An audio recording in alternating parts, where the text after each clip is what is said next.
Subscribe now and press the bell icon. Never miss an update. Hello everyone, welcome back to the next video. आज का video काफ़ी खास होने वाला है। यहाँ पे हम लोग आज की इस वीडियो में हम लोग हिस्ट्री के कुछ वीवीआई ऑब्जेक्टिव क्वेश्चन साथ में सब्जेक्ट क्वेश्चन को देखेंगे, जो कि एनसीईआरटी बेस्ड क्वेश्चन है। मुझे उम्मीद है कि अगर इस वीडियो को आप लोग पूरे अंत तक देख लेते हैं तो आपके एग्जाम में जितने भी क्वेश्चन आएंगे तो आप लोग आसानी से बना लेंगे, क्योंकि यहाँ पे जितने भी क्वेश्चन है सिर्फ एनसीईआरटी बेस्ड क्वेश्चन है और आपके बोर्ड एग्जाम में सिर्फ एनसीईआरटी क्वेश्चन ही पूछे जाते हैं। तो जैसे कि आप लोग देख पा रहे होंगे, यहाँ पे इंग्लिश और हिंदी दोनों लैंग्वेज में लिया है। काफ़ी लोग बोल रहे थे इंग्लिश लैंग्वेज की डिमांड कर रहे थे कि इंग्लिश लैंग्वेज में होना चाहिए। सो आप लोग जिस लैंग्वेज से कंफर्टेबल है तो आप लोग उसी लैंग्वेज से देखिए। तो चलिए हम लोग क्वेश्चन को शुरू करते हैं और देखते हैं कि कौन कौन से क्वेश्चन इस वीडियो में हम लोग कवर करने वाले हैं। सो फर्स्ट क्वेश्चन यहाँ पे देख पा रहे हैं कि हड़प्पा किस नदी के नज़दीक स्थित है। तो हड़प्पा काफ़ी आसान सा क्वेश्चन है और इसका आंसर क्या हो जाएगा, रावी नदी के किनारे स्थित है, यानी इस क्वेश्चन का आंसर बी हो जाएगा। चलिए नेक्स्ट क्वेश्चन देख पा रहे होंगे, कालीबंगा स्थित है। यहाँ पे ऑप्शन आपके सामने दिया हुआ है। तो कालीबंगा कहाँ स्थित है, आपको सही ऑप्शन चुनना है। तो ऑप्शन नंबर 2 का राइट हो जाएगा डी, यानी राजस्थान में। कालीबंगा जो है राजस्थान में स्थित है, यानी ऑप्शन नंबर डी आपका राइट होगा। चलिए क्वेश्चन नंबर 3 देख पाए, राय बहादुर दयाराम साहनी ने कहाँ उत्खनन करवाया था। राय बहादुर दयाराम साहनी ने कहाँ पे उत्खनन करवाया था। यहाँ पे 4 जगहों के नाम दिए हुए हैं। सो इस क्वेश्चन का राइट आंसर होगा ऑप्शन नंबर बी, यानी हड़प्पा में किया था। कहाँ पे किया था, तो हड़प्पा में कब किया था, तो 1921 ईस्वी में किया था। चलिए नेक्स्ट क्वेश्चन देख पा रहे हैं। क्वेश्चन नंबर 4 है कि राखल दास बनर्जी को मोहनजोदड़ो के अवशेष किस वर्ष मिले थे। तो राखल दास बनर्जी को मोहनजोदड़ो के अवशेष 1922 ईस्वी को मिले थे, यानी इस क्वेश्चन का आंसर सी होगा। कब हुए थे, 1922 ईस्वी को। चलिए नेक्स्ट क्वेश्चन देख पा रहे हैं। क्वेश्चन नंबर 5 कि सिंधु घाटी सभ्यता में विशाल स्नानघर के अवशेष कहाँ से प्राप्त हुए थे। तो यहाँ पे 4 ऑप्शन दिए हुए हैं। सो इसका राइट आंसर हो जाएगा ऑप्शन नंबर बी, यानी मोहनजोदड़ो में विशाल स्नानघर के अवशेष जो मिले थे वो कहाँ से मिले थे, तो मोहनजोदड़ो, यानी इस ऑप्शन इसका राइट ऑप्शन होगा ऑप्शन नंबर बी। चलिए क्वेश्चन नंबर 6 देख पा रहे धम्म महामात्रों को किसने नियुक्त किया। ऑप्शन आपके सामने 4 दिए हुए। सो इस क्वेश्चन का राइट होगा ऑप्शन नंबर सी, यानी अशोक ने किया था। किसने किया था, तो अशोक ने किया था। चलिए बढ़ते हैं नेक्स्ट क्वेश्चन की तरफ। और क्वेश्चन नंबर 7 देख पा रहे त्रिपिटक साहित्य है, यानी किसी से संबंधित है। यहाँ पे 4 धर्मों के नाम दिए हुए हैं। सो किस धर्म से संबंधित है, सो इस क्वेश्चन का राइट आंसर होगा ऑप्शन नंबर बी, यानी बौद्ध धर्म से। कहाँ से, किस धर्म से संबंधित है, तो बौद्ध धर्म से। चलिए नेक्स्ट क्वेश्चन नंबर 8वां है कि 16 महाजनपदों में सबसे शक्तिशाली महाजनपद कौन था। सबसे शक्तिशाली महाजनपद था मगध था। कौन था, तो मगध, यानी इस क्वेश्चन का राइट आंसर ए हो जाएगा।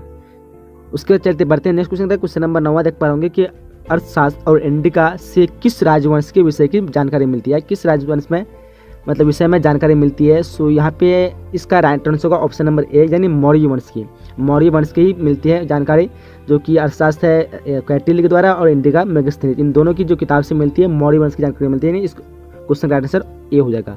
चलिए नेक्स्ट क्वेश्चन देखते हैं। क्वेश्चन नंबर 10वां कि किस शिलालेख में अशोक के कलिंग विजय का उल्लेख मिलता है। तो अशोक ने कई शिलालेख लिखाए थे और जिसमें से 13वें शिलालेख में उसका मतलब कलिंग विजय का मिलता है उल्लेख। सो इस क्वेश्चन का राइट आंसर डी हो जाएगा। क्या होगा, ऑप्शन नंबर डी, 13वें शिलालेख। चलिए बढ़ते हैं नेक्स्ट क्वेश्चन की तरफ। क्वेश्चन नंबर 11वां है कि महावीर ने पार्श्वनाथ के सिद्धांत में नया सिद्धांत क्या जोड़ा। ऑप्शन आपके सामने में है। महावीर ने पार्श्वनाथ के सिद्धांत में नया सिद्धांत जोड़ा था, वो था ब्रह्मचर्य। क्या था, ब्रह्मचर्य, यानी इस क्वेश्चन का आंसर डी हो जाएगा। चलिए क्वेश्चन नंबर 12वां है कि किस भारतीय शासक को नेपोलियन की संज्ञा दी गई थी। तो किस भारतीय शासक को दी थी, वो थी समुद्रगुप्त को दी गई थी, यानी इस क्वेश्चन का आंसर सी होगा। क्या हो जाएगा, ऑप्शन नंबर सी, समुद्रगुप्त। चलिए क्वेश्चन नंबर 13वां है कि एलोरा के कैलाश मंदिर का निर्माण किस राजवंश ने किया था। ऑप्शन आपके सामने 4 दिए हुए हैं। सो इस क्वेश्चन का right answer option number D, यानी राष्ट्रकूट। अगर आपने अभी तक वीडियो को लाइक नहीं किया तो वीडियो को लाइक कर दीजिएगा एक बार, क्योंकि मैं इतने मेहनत से बनाता हूँ तो आप लोग को लाइक करने का फर्ज ही बनता है। चलिए क्वेश्चन नंबर 14 देख पाएंगे, स्तूप का संबंध किस धर्म से है। ऑप्शन आपके सामने दिए हुए हैं। सो इस क्वेश्चन का राइट आंसर की बात करेंगे तो हो जाएगा ऑप्शन नंबर ए, यानी बौद्ध धर्म से, क्योंकि बौद्ध धर्म से ही स्तूप संबंधित है। इस क्वेश्चन का राइट आंसर ए हो जाएगा। चलिए क्वेश्चन नंबर आपका 15वां है, देख पा रहे होंगे कि जीवक किस वंश के काल में था। जीवक जो था किस वंश के काल में था। ऑप्शन आपके सामने 4 दिए हुए हैं। सो इस क्वेश्चन का राइट आंसर होगा ऑप्शन नंबर सी, हाँ ऑप्शन नंबर सी होगा, यानी हर्यक वंश। किस वंश के, तो जीवक जो है हर्यक वंश के मिले थे, मतलब हर्यक वंश के काल के थे, यानी इस क्वेश्चन का राइट आंसर सी हो जाएगा। चलिए क्वेश्चन नंबर आप 16वां देख पा रहे होंगे कि 510 ईस्वी में सती प्रथा के साक्ष्य वाला प्रथम अभिलेख कहाँ मिला। चलिए क्वेश्चन नंबर आप देख पा रहे हैं 17वां कि अशोक की राजरोहण तिथि क्या है। तो अशोक की राजरोहण तिथि यहाँ पे 4 ऑप्शन दिए हुए हैं आपके सामने में। सो इस क्वेश्चन का कौन सा क्वेश्चन राइट है, मतलब सॉरी ऑप्शन। सो इसका आंसर आप लोगों को कमेंट बॉक्स में देना है। फिर मैं इसका आंसर अगली वीडियो में बताऊंगा कौन कौन इसका आंसर राइट आंसर दिए हैं, फिर उसका नाम मैं बताऊंगा कि इन्होंने इसका आंसर राइट सबसे पहले दिए हैं। तो चलिए इसका आंसर आप जल्दी कमेंट में लिखिए। चलिए क्वेश्चन नंबर 18 देख पा रहे हैं, कनिष्क की राजरोहण तिथि है। कनिष्क की राजरोहण तिथि क्या है, यहाँ पे ऑप्शन आपके सामने 4 दिए हुए हैं। तो इस क्वेश्चन का right answer option number B यानी 78 ईस्वी। चलिए क्वेश्चन नंबर 19 देख पाएंगे, महाभारत युद्ध कितने दिनों तक चला था। तो महाभारत युद्ध चला था 18 दिनों तक, यानी इस क्वेश्चन का आंसर डी हो जाएगा। कितने दिनों तक, 18 दिनों तक। चलिए क्वेश्चन नंबर 20वां देख पाएंगे, अल बरूनी किसके साथ भारत आया था। तो अल बरूनी जो आया था वो महमूद गजनी के साथ भारत आया था, यानी इस क्वेश्चन का आंसर बी हो जाएगा, महमूद गजनी। और इसमें से आप लोग कितने आंसर दे पा रहे हैं ये भी कमेंट में लिखिएगा कि 50 में से आप लोग इतने क्वेश्चन सही कर पाए। क्वेश्चन नंबर 21 देख पा रहे होंगे, इब्न बतूता किस देश का निवासी था। तो इब्न बतूता जो था मोरक्को का निवासी था, यानी इस क्वेश्चन का आंसर सी होगा, मोरक्को। चलिए क्वेश्चन नंबर 22 देख पा रहे होंगे, विजयनगर साम्राज्य की स्थापना किसने की थी। तो विजयनगर साम्राज्य की स्थापना आसान सा क्वेश्चन है, आप लोग पता होगा, काफी लोग इसमें कंफ्यूज भी हो जाते हैं। तो इस क्वेश्चन का right answer option number A यानी हरिहर बुक्का। कौन क्या था, तो हरिहर बुक्का ने इस क्वेश्चन का ए राइट ऑप्शन होगा। और वहाँ पे महानतम शासक थे तो वो थे कृष्णदेव राय, यानी उस तरह पूछता अगर महानतम शासक तो आप कृष्णदेव राय कीजिएगा। क्वेश्चन नंबर 23 तक पाएंगे, उत्तर भारत में भक्ति आंदोलन का आरंभ किस संत ने किया। भक्ति आंदोलन जो आरंभ किया था वो तो रामानंद ने किया था, यानी इस क्वेश्चन राइट आंसर क्या होगा, ऑप्शन नंबर सी। क्या हो जाएगा, सी यानी रामानंद। उसके क्वेश्चन नंबर 24 में देख पा रहे होंगे कि आइन ए अकबरी कितने भागों में विभक्त है। तो इस क्वेश्चन का राइट आंसर बी होना चाहिए, यानी 3 भागों में। अगर आपको पूछ सकता है कि आइन ए अकबरी कितने खंडों में विभक्त है तो उस हिसाब से आपका शायद डी होगा 5 खंडों में। 5 खंडों में विभक्त है, बट पूछा कितने भागों में, तो 3 भागों में। चलिए क्वेश्चन नंबर 25 में देख पा रहे होंगे, औरंगजेब ने अपने जीवन का अंतिम भाग बिताया था। तो उसका जीवन का जो अंतिम भाग बिताया था वो था दक्षिण भारत में, यानी इस क्वेश्चन राइट आंसर डी हो जाएगा। कहाँ था, दक्षिण भारत में। चलिए क्वेश्चन नंबर 26 में देख पा रहे होंगे कि स्थापत्य कला का सबसे अधिक विकास किसके समय में हुआ था। तो उसका विकास जो सबसे अधिक हुआ था शाहजहां के काल में हुआ था, जबकि भवन वन नए नए बिल्डिंग इमारत का निर्माण हुआ था। तो इस क्वेश्चन राइट आंसर क्या होगा, ऑप्शन नंबर सी। चलिए क्वेश्चन नंबर 27 में देख पा रहे होंगे, शेख मोइनुद्दीन चिश्ती की दरगाह स्थित है। शेख मोइनुद्दीन चिश्ती की दरगाह स्थित है कहाँ पे, ऑप्शन आपके सामने दिया हुआ है 4। सो इस क्वेश्चन राइट आंसर की बात करेंगे तो हो जाएगा आपका ऑप्शन नंबर डी, यानी अजमेर में स्थित है। कहाँ पे, अजमेर में। चलिए क्वेश्चन नंबर 28 देख पा होंगे, इंग्लिश ईस्ट इंडिया कंपनी की स्थापना कब हुई थी। तो इसकी स्थापना हुई थी 1600 ईस्वी, यानी इस question right answer option number A हो जाएगा। क्या होगा, ऑप्शन नंबर ए 1600 ईस्वी। चलिए क्वेश्चन नंबर 29 देख पा होंगे, कैप्टन हॉकिंस किस मुगल शासक के दरबार में आया था। तो कैप्टन हॉकिंस जो आया था वो जहांगीर के दरबार में था। किसके दरबार में, जहांगीर, यानी इस क्वेश्चन आंसर क्या होगा, option number B. Captain Hawkins किसके दरबार में, जहांगीर के, ऑप्शन नंबर बी राइट हो जाएगा। चलिए उसके क्वेश्चन नंबर 30 देख पा होंगे, निम्नलिखित में से अकबर किस पर अधिकार नहीं कर सका। ऑप्शन आपके सामने दिए हुए हैं। सो इस क्वेश्चन का राइट आंसर ए होना चाहिए, मेवाड़। मेवाड़ पर अधिकार नहीं कर सका, बट चित्तौड़ में भी शायद। आप लोग कन्फर्म करके थोड़ा बताइए इसमें कौन सा ऑप्शन सही होगा, इसमें मेरा कन्फ्यूज है। सो मेवाड़ होना चाहिए, ऑप्शन नंबर ए आपका राइट होगा। चलिए उसके क्वेश्चन नंबर 31 देख पा रहे होंगे, निम्नलिखित में कौन मुगल बादशाह आलमगीर के नाम से जाना जाता है। तो आलमगीर के नाम से जाना है औरंगजेब, यानी इस क्वेश्चन का आंसर सी हो जाएगा। औरंगजेब जो है आलमगीर के नाम से जाने जाते हैं। क्वेश्चन नंबर 32 देख पा होंगे, पुर्तगालियों ने गोवा पर कब अधिकार किया था। ऑप्शन आपके सामने देख पा रहे होंगे यहाँ पे 1506, 1510 और 1512 या 1520। सो इस क्वेश्चन का आंसर क्या होगा, 1510, यानी ऑप्शन नंबर बी राइट हो जाएगा। चलिए क्वेश्चन नंबर 33 देख पाएंगे, सहायक संधि की नीति कार्यान्वित की है किसने की, ऑप्शन आपके सामने है। सो इस क्वेश्चन का आंसर ऑप्शन नंबर सी, यानी वेलेस्ली ने, यानी इस क्वेश्चन आंसर क्या होगा, ऑप्शन नंबर सी। सहायक संधि की नीति कार्यान्वित किसकी है, तो वेलेस्ली, यानी इस क्वेश्चन आंसर क्या होगा, 33 का ऑप्शन नंबर सी हो जाएगा।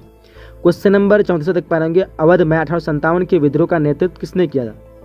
अवध में जो है 1857 का नेतृत्व किसने किया था, तो 1857 का नेतृत्व किया था वहाँ पे बेगम हजरत महल ने, यानी इस क्वेश्चन आंसर क्या होगा, ऑप्शन नंबर सी हो जाएगा। चलिए क्वेश्चन नंबर 35 देख पा रहे होंगे, 1857 का विद्रोह आरंभ हुआ, कब हुआ था आरंभ, ऑप्शन आपके सामने दिए हुए हैं। सो इस क्वेश्चन के राइट आंसर की बात करेंगे तो ये हो जाएगा आपका ऑप्शन नंबर 13 मई को, 10 मई को हो जाएगा, यानी ऑप्शन नंबर क्या हो जाएगा, ए हो जाएगा, 10 मई। उसके क्वेश्चन नंबर 36 देख पा होंगे, भारतीय राष्ट्रीय कांग्रेस के संस्थापक कौन माने जाते हैं। ऑप्शन आपके सामने दिया हुआ है, तो यहाँ पे इसके संस्थापक की बात करेंगे तो हो जाएगा ए ओ ह्यूम, यानी इस क्वेश्चन का आंसर का ऑप्शन नंबर बी। 36 क्या होगा, ऑप्शन नंबर बी हो जाएगा। चलिए क्वेश्चन नंबर यहाँ पे देख पा रहे होंगे 37वां कि मुस्लिम लीग की स्थापना किस वर्ष हुई थी। सो मुस्लिम लीग की स्थापना थी 1906 को, कब हुई थी, 1906, यानी इस क्वेश्चन का आंसर क्या होगा, ऑप्शन नंबर बी हो जाएगा। चलिए क्वेश्चन नंबर 38वां देख पाएंगे, जालियांवाला बाग हत्याकांड किस वर्ष हुआ था। सो आसान सा क्वेश्चन है, 1900 ईस्वी को 1919 ईस्वी को होता है, यानी इसका आंसर क्या होगा, ऑप्शन नंबर ए 1919 ईस्वी को। चलिए क्वेश्चन नंबर देख पा रहे हैं 39वां क्वेश्चन कि दांडी किस राज्य में स्थित है। तो दांडी जो गुजरात में स्थित है, यानी इस क्वेश्चन का आंसर क्या होगा, ऑप्शन नंबर सी हो जाएगा, गुजरात में। चलिए क्वेश्चन नंबर 40 देख पा रहे हैं, पूना समझौता किस वर्ष हुआ था। पूना समझौता हुआ था 1932 को हुआ था। कब हुआ था, 1932, यानी इस क्वेश्चन आंसर क्या होगा, ऑप्शन नंबर ए। 40 से क्या होगा, ऑप्शन नंबर ए राइट हो जाएगा। चलिए क्वेश्चन नंबर 41 आपके सामने आ चुका देख पा रहे होंगे कि निम्नलिखित में किसका प्रकाशन अबुल कलाम आज़ाद ने किया था। यहाँ पे 4 ऑप्शन दिए हुए हैं। सो यहाँ पे अल हिलाल जो एक न्यूज़पेपर है जिसका प्रकाशन क्या किया था, अबुल कलाम आज़ाद ने किया था। ऑप्शन नंबर बी आपका राइट हो जाएगा। 41 से क्या होगा, ऑप्शन नंबर बी। चलिए क्वेश्चन नंबर 42 देख पा रहे होंगे कि गेटवे ऑफ इंडिया का निर्माण कब हुआ। गेटवे ऑफ इंडिया का निर्माण कब हुआ था। तो वो निर्माण जो पूरा हुआ था उसका 1924 ईस्वी को हुआ था, यानी इस क्वेश्चन का आंसर डी हो जाएगा। 42 का क्या होगा, ऑप्शन नंबर डी। चलिए क्वेश्चन नंबर 43 देख पा रहे होंगे कि 1942 में कौन सा आंदोलन हुआ था। सो 1942 में भारत छोड़ो आंदोलन हुआ था, जो कि लास्ट आंदोलन था। इस क्वेश्चन आंसर क्या होगा, ऑप्शन नंबर डी, भारत छोड़ो आंदोलन। चलिए क्वेश्चन नंबर 44 देख पा रहे होंगे, दिल्ली चलो का नारा किसने दिया। तो दिल्ली चलो का नारा दिया था सुभाष चंद्र बोस ने, यानी इस क्वेश्चन आंसर क्या होगा, ऑप्शन नंबर डी। 44 क्या होगा, ऑप्शन नंबर डी। चलिए क्वेश्चन नंबर 45 देख पा रहे होंगे, कैबिनेट मिशन के सदस्य थे। 4 ऑप्शन दिए हुए हैं, कौन इसमें से कैबिनेट मिशन के जो सदस्य थे। सो यहाँ पे सभी थे, यानी इस क्वेश्चन आंसर क्या होगा, ऑप्शन नंबर डी। 45 क्या होगा, ऑप्शन नंबर डी। चलिए क्वेश्चन नंबर 46 देख पा रहे होंगे, लॉर्ड माउंटबेटन ने वायसराय के रूप में पद ग्रहण कब किया था। तो ये जो वायसराय के रूप में पद ग्रहण किया, जिसको हम कहते हैं गवर्नर जनरल जो पद था उसको हटा दिया था, फिर वायसराय के रूप हुआ। सो इस क्वेश्चन का आंसर क्या होगा, ऑप्शन नंबर 46 का ए हो जाएगा, यानी 24 मार्च 1947 को किया था। कब किया था, 24 मार्च 1947।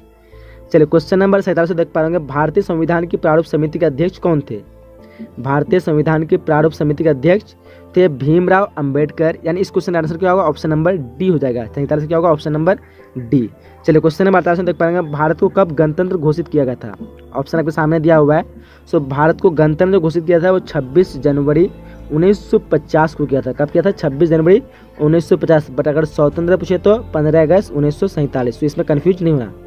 क्वेश्चन नंबर 49वां क्वेश्चन देख पा रहे होंगे कि भारतीय संविधान के अनुसार संपूर्ण भूतान निहित है। सो संपूर्ण भूतान तो जो निहित है वो संविधान में निहित है, यानी इस क्वेश्चन का क्या होगा, ऑप्शन नंबर डी हो जाएगा। चलिए क्वेश्चन नंबर 50वां क्वेश्चन देख पा रहे होंगे, और ये जो लास्ट क्वेश्चन है ऑब्जर्व का, संविधान के निर्माण में कितना समय लगा था। तो संविधान को निर्माण होने में 2 वर्ष 11 माह 18 दिन लगा था। इस क्वेश्चन का आंसर क्या होगा, ऑप्शन नंबर बी। चलिए हम लोग कुछ सब्जेक्टिव क्वेश्चन को देख लेते हैं, जिसका आंसर आप लोग को खुद से तैयार करना है, क्योंकि सब्जेक्टिव क्वेश्चन बताने तो वीडियो ज़्यादा लॉन्ग हो जाएगा। यहाँ पे आप लोग जितने भी क्वेश्चन बताऊँ तो आप लोग इस क्वेश्चन को नोट कर लीजिए अपने कॉपी में, और इसका आंसर आप लोग अपने से बना लीजिए, जितने भी आपको जैसे आसान लगे अपने आसान भाषा में बना लीजिए। यहाँ पे जितने भी सब्जेक्टिव क्वेश्चन काफ़ी वीवीआई सब्जेक्टिव क्वेश्चन है। सो पहला यहाँ पे देख पाए, हड़प्पा सभ्यता की सीमा निर्धारित करें। ये काफ़ी वीवीआई क्वेश्चन है, जिसे जो है 2 मार्क्स के आपको पूछ जाएंगे। हड़प्पा सभ्यता की सीमा निर्धारित करें। चलिए क्वेश्चन नंबर दूसरा है कि हड़प्पा सभ्यता में मृतक संस्कार के प्रचलित तरीके कौन कौन से थे, क्या क्या तरीके थे, उन चीज़ों को थोड़ा आप लोग को अपने बुक से निकाल के लिखना है।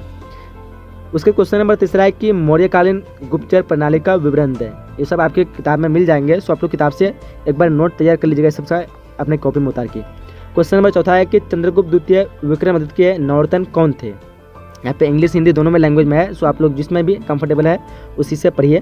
क्वेश्चन नंबर 5वां है कि प्राचीन भारत में दैवीय उत्पत्ति के सिद्धांत का उपयोग किस प्रकार किया गया। अगर आप लोग इसका चाहते हैं कि आंसर चाहिए तो आप लोग कमेंट बॉक्स में बता सकते हैं। मैं इसका आंसर अपलोड करने की कोशिश करूंगा, बट सभी क्वेश्चन एक वीडियो में नहीं हो सकता है। मैं आधा आधा करके अपलोड करने की कोशिश करूंगा अगर आप लोग कमेंट आता तो। क्वेश्चन नंबर 6 देख पाएंगे, महाभारत में वर्णित विवाह के प्रकार बताएं। चलिए कितने प्रकार के विवाह है उसके बारे में 8 प्रकार पता होगा आप लोगों को, तो ये आसान सा क्वेश्चन है। महाभारत का महत्व एवं प्रभाव को लिखें, ये भी आसान सा क्वेश्चन है, आप लोग लिख लीजिएगा।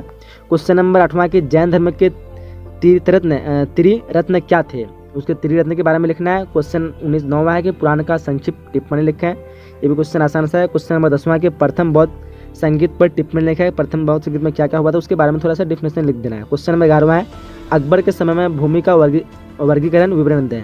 चलिए क्वेश्चन नंबर 12वां है कि जागीरदार प्रथा पर टिप्पणी लिखें। उसके बाद और क्वेश्चन देख पा रहे हैं यहाँ पे, गोपुरम क्या था। गोपुरम पता होगा आप लोग को, मंदिर से संबंधित है, जो कि एक मंदिर था। और क्वेश्चन नंबर 15वां देख पाएंगे, वल्लभाचार्य पर एक टिप्पणी लिखना है, उसके बारे में भी एक टिप्पणी लिखना है। क्वेश्चन नंबर 16 की क्लाइव की दैत्य शासन प्रणाली को स्पष्ट करें। ये सब जैसे आपको बुक से मिल जाएंगे। क्वेश्चन नंबर 17 है कि कृषि का वाणिज्यकरण का क्या अर्थ है। उसके क्वेश्चन नंबर 18 है कि 1916 की लखनऊ कांग्रेस का वर्णन करें। फिर क्वेश्चन नंबर 19 है कि खिलाफत आंदोलन पर एक टिप्पणी लिखें। ये सब आप लोग उतार लीजिएगा एक बार और अपने कॉपी में इसका आंसर भी लिख लीजिएगा। आप लोग का अगर लिख लेते हैं तो आपको काफ़ी इसमें हेल्पफुल होने वाला है, आपको एग्जाम में काफ़ी आसानी होगी इसका आंसर लिखने में। क्वेश्चन नंबर 20 है कि व्यक्तिगत सत्याग्रह से आप क्या समझते हैं। उसके बाद क्वेश्चन 21 है कि पूना समझौता पर टिप्पणी लिखें। उसके बाद क्वेश्चन नंबर 22 है कि राज्य के नीति निर्देश तत्वों का वर्णन करें, इसके बारे में लिखना है। फिर क्वेश्चन 23 है कि संविधान के प्रस्तावनाओं में वर्णित आर्थिक न्याय का वर्णन करें। ये क्वेश्चन रहा था 2 मार्क्स के। फिर अभी जो है अभी आपको 28 क्वेश्चन दे आएंगे ऑब्जेक्ट में, पे 23 क्वेश्चन है। फिर आगे में दिया हुआ लॉन्ग टाइप के क्वेश्चन जो कि देख पा रहे होंगे। हड़प्पा सभ्यता के प्रमुख स्रोतों का उल्लेख कीजिए। हड़प्पा सभ्यता जो प्रमुख स्रोत का उसका उल्लेख करना है, क्या क्या हड़प्पा सभ्यता से मिले थे। और भी क्वेश्चन है आगे में बौद्ध धर्म के 4, उसके बाद आर्य सत्य का वर्णन करें। ये सब जो है आपका कितने मार्क्स के क्वेश्चन है देखने दीजिए। ये आपके 5 मार्क्स के क्वेश्चन होंगे। इसके जो क्वेश्चन होंगे कितने मार्क्स के, 5 मार्क्स होंगे। उसके क्वेश्चन नंबर के विद्रोह का स्वरूप, विद्रोह का यहाँ पे दिया हुआ है क्वेश्चन नंबर 3 कि विद्रोह का स्वरूप न तो राष्ट्रीय था न ही ये स्वाधीनता का प्रथम संग्राम था। क्या आप क्या आप इस निष्कर्ष से सहमत हैं। वो अपना आपको निष्कर्ष लिखना है इसके बारे में, आप क्या कहते हैं। उसके क्वेश्चन नंबर उसी का अथवा में है कि क्रिप्स मिशन 1942 ईस्वी पर टिप्पणी लिखें। चलिए क्वेश्चन नंबर 4 है कि प्रथम विश्व युद्ध ने राष्ट्रीयता की भावना के विकास में महत्वपूर्ण योगदान दिया, समीक्षा करें। ये क्वेश्चन है। फिर इसमें अथवा में दिया हो कि संविधान निर्माताओं की प्रमुख समस्या क्या थी, इसके बारे में लिखना है।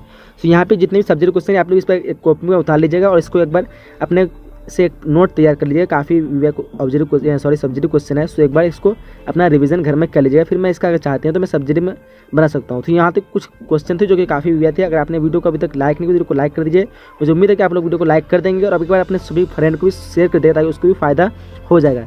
चलिए ये तो वीडियो को समाप्त करते हैं। अगर आपके स्क्रीन में कोई भी वीडियो आ रहा है तो काफ़ी विविध क्वेश्चन का ही वीडियो होगा, सो आप लोग उसको